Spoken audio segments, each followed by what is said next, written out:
decir que la Corte Constitucional no le puso nombres porque incluso esa potestad se la dejó al Congreso, pero pasado ese tiempo, si no hay una legislación específica con un nuevo nombre, como la quieran denominar, eso me llevaría al tercer punto. Entonces se extendería la figura del matrimonio que existe en este momento a las parejas del mismo sexo. Sería entonces como el tercer punto clave, aquí la posibilidad de extender el matrimonio a las parejas del mismo sexo.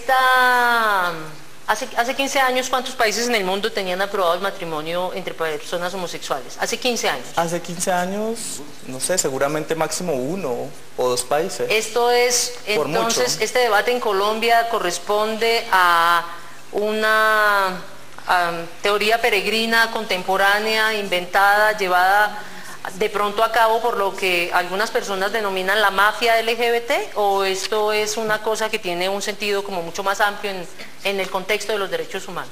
Bueno, realmente hay que reconocer que no ha sido un desarrollo fácil, pero ha sido un desarrollo progresivo, porque precisamente la comunidad internacional ha ido reconociendo progresivamente que hay un déficit de protección. Lo mismo que hace la Corte Constitucional en Colombia es lo que se ha dado en otros países. Reconocer que hay una falta de protección específica a un grupo poblacional que es real, y progresivamente hemos visto como inicialmente en países con una filigrana jurídica y de reconocimiento de derechos humanos mucho más desarrollada, por denominarlo de alguna forma, fue implementando progresivamente garantías y protecciones a las parejas del mismo sexo hasta llegar al matrimonio. Para concretar solamente la posición de la defensa frente a los televidentes, ya se han reconocido derechos civiles que son derivados o que se generan de una unión libre o de una convivencia entre una pareja del mismo sexo. ¿Para qué llegar a buscar un matrimonio si ya existe un reconocimiento como de los efectos civiles derivados de la unión? Iguales. Los efectos no son iguales. No son los mismos. La unión libre tiene los efectos después de 2 años de convivencia y no son los mismos que el matrimonio.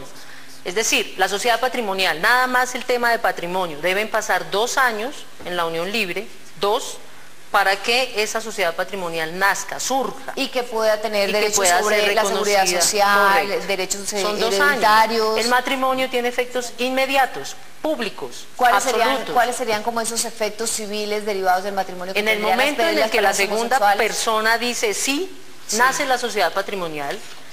No nace el derecho, esperar 2 años, nace el derecho a, por ejemplo, si uno de los dos es extranjero o si se van a vivir fuera del país, ese vínculo matrimonial tiene un reconocimiento mundial. La unión libre no existe en todo el mundo, es un reconocimiento muy distinto, y ni se diga de otros aspectos como, por ejemplo, que es un tema que se olvida a veces, por ejemplo, si estoy en unión libre, mi pareja se enferma, está grave en el hospital y su familia no me deja verla. Si yo estoy en unión libre me cuesta muchísimo y es muy probable que no la pueda ver antes de que se muera. En cambio, si estoy casada, la decisión y el vínculo directo, la responsabilidad directa en cualquier tema de atención médica es de mi compañera.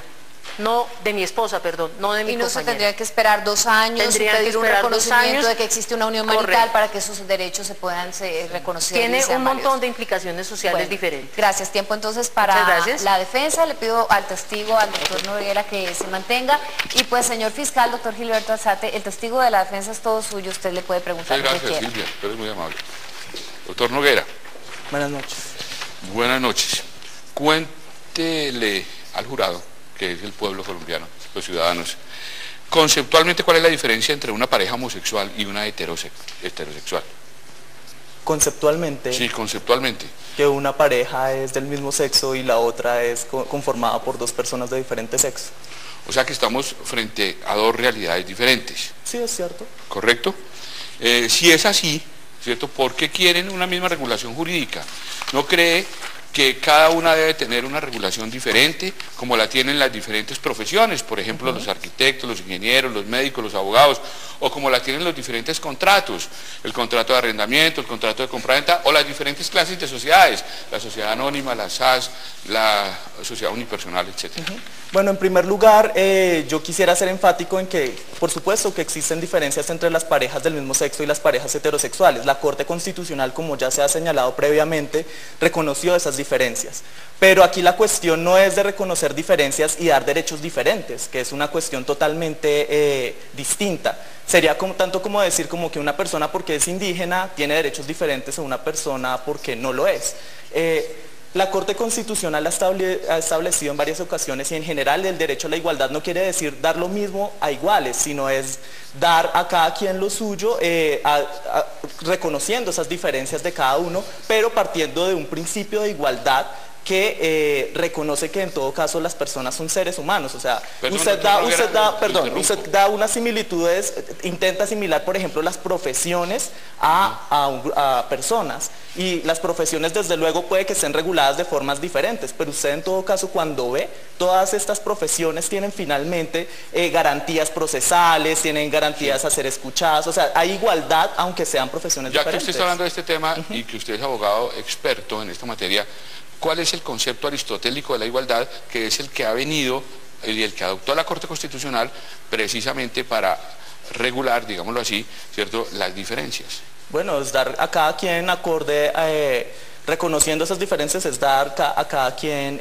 acorde a esas diferencias. O sea, tratar igual a los iguales y desigual a los diferentes.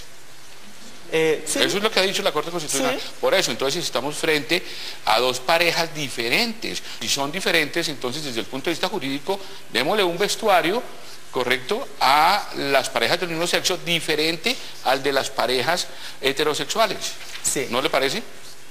No, mire, lo que ocurre es que uno cuando se deja llevar por por ejemplo, con dar lo mismo a los iguales y distinto a los diferentes, eso tiene una reinterpretación si usted tiene presente, por ejemplo, usted tiene una persona afrocolombiana y tiene una persona que no es afrocolombiana. Son personas diferentes y hay que darles cosas diferentes. Pero, por ejemplo, darles cosas diferentes, ¿a qué se refiere la Corte Constitucional cuando ha hablado de discriminación positiva? Ha hablado de que, por ejemplo, esa persona afrocolombiana ha afrontado unas discriminaciones específicas, hay que darle unas garantías especiales, hay que reconocer esa diferencia y proteger diferencialmente, para llegar a una igualdad jurídica, que no es una igualdad real. Ahora, en este caso, en las parejas del mismo sexo, vemos que existe una diferencia en relación a que su conformación, la diferencia es en el sexo de las personas. Pero digamos, en términos prácticos, cuando la Corte Constitucional entra a ver que estas personas también construyen relaciones de afecto, también construyen relaciones patrimoniales, también construyen obligaciones como cualquier otro ciudadano, pues reconoce, hay unas diferencias en relación a su sexo, pero también hay unas necesidades que son exactamente las mismas a las parejas heterosexuales que hay que proteger.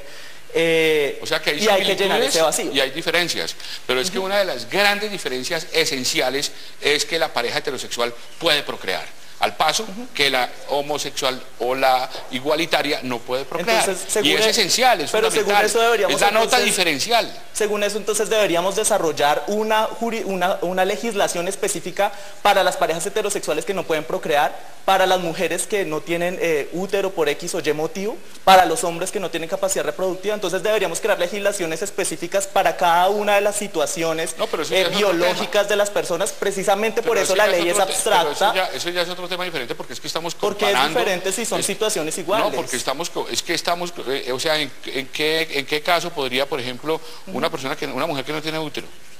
O sea, una mujer que no tiene útero no podría casarse según usted. No, claro que se puede casar y puede adoptar. Pero es cierto que no podría tener hijos. Lo que pasa es una cosa, que es que el matrimonio, ese término no solamente es un término, sino tiene un contenido que es el concepto. Y ese contenido es una realidad, un hombre y una mujer. Bien, doctor Alzate, pues muchas gracias a los dos. Se ha acabado el tiempo para la defensa y para el jurado, que son ustedes, nuestros televidentes. Bien, estamos en veredicto, regresamos en unos minutos. Ustedes ya pueden empezar a votar a favor del fiscal o el defensor en www.veredicto.com.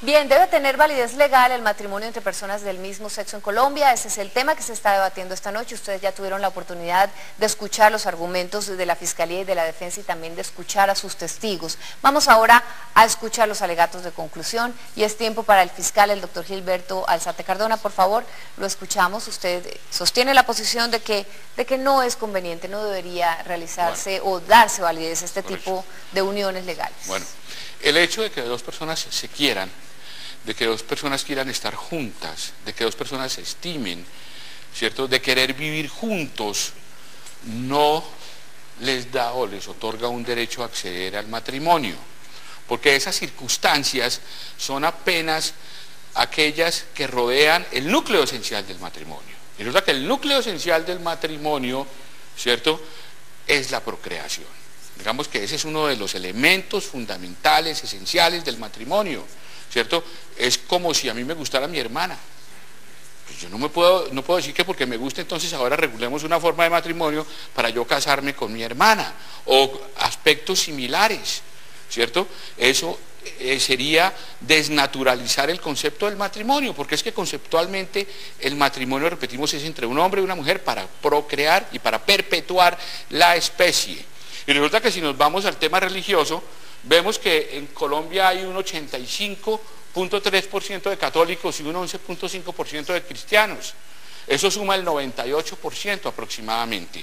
Y del código de cristianos y de católicos es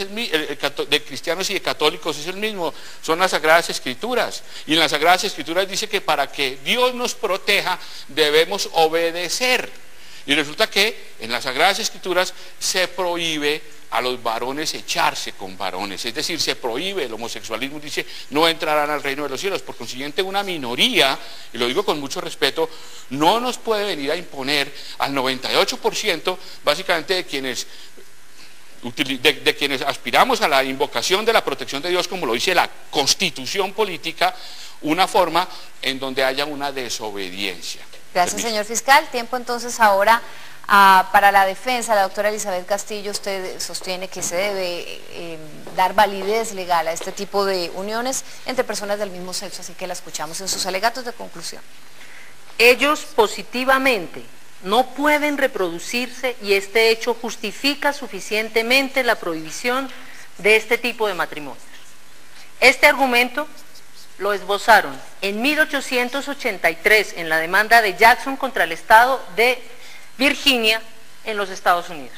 Ellos positivamente no pueden reproducirse y esa es suficiente razón para prohibir el matrimonio interracial entre negros y blancos. Esta discusión del matrimonio civil la hemos tenido en distintos momentos de la historia. Y quiero citar solamente lo que dice esta mujer, Mildred Loving, 40 años después de la sentencia. Mi generación se dividió amargamente por algo que debería haber sido claro y contundente. No pasa un día en que no piense en Richard y nuestro amor, y en nuestro derecho a casarnos, y en lo mucho que significaba para mí tener la libertad de casarme con esa persona, aunque muchos dijeran que era la persona equivocada. Y cierra con esta afirmación: creo que todas las personas, sin importar su raza, su sexo o su orientación sexual, deben tener la misma libertad para casarse. De eso estamos hablando aquí, de construir un proyecto de vida con la persona que amamos y de que ese proyecto de vida sea reconocido por el ordenamiento legal en igualdad de condiciones. Eso es el centro de este debate. Señora defensora, muchas gracias. Pues las partes ya no hablarán más. Ustedes van a emitir su veredicto a través de nuestra página de internet y solo a través de esa página de internet www.veredicto.tv. Allí encontrarán las casillas para apoyar los argumentos o del doctor Gilberto Alzate como fiscal o la doctora Elizabeth Castillo como defensa. Estamos en Veredicto y regresamos en minutos.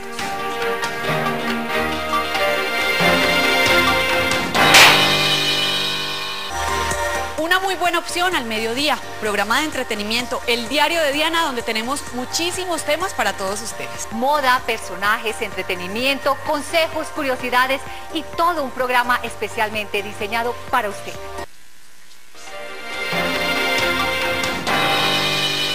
¿Debe tener validez legal el matrimonio o la unión entre personas del mismo sexo en Colombia? Esta ha sido la pregunta de esta noche y ya hemos estado debatiéndola para que ustedes emitan su veredicto, que ustedes ya dieron a través de nuestra página de internet. Esta fue su decisión. Este es su veredicto. Gana la Fiscalía, doctor Gilberto Alzate, con un 55%. La defensa, doctora Elizabeth Castillo, obtuvo un 45%. Señor fiscal, doctor Gilberto Alzate, los televidentes han apoyado sus argumentos. ¿Usted qué opina? Pienso que tenemos que seguir en la revolución del cumplimiento de las obligaciones. y las virtudes del ciudadano. Muchas gracias a las dos partes, a sus testigos, a ustedes por participar. Nos vemos la próxima semana con otro tema de interés nacional para que ustedes emitan aquí su veredicto. Buenas noches.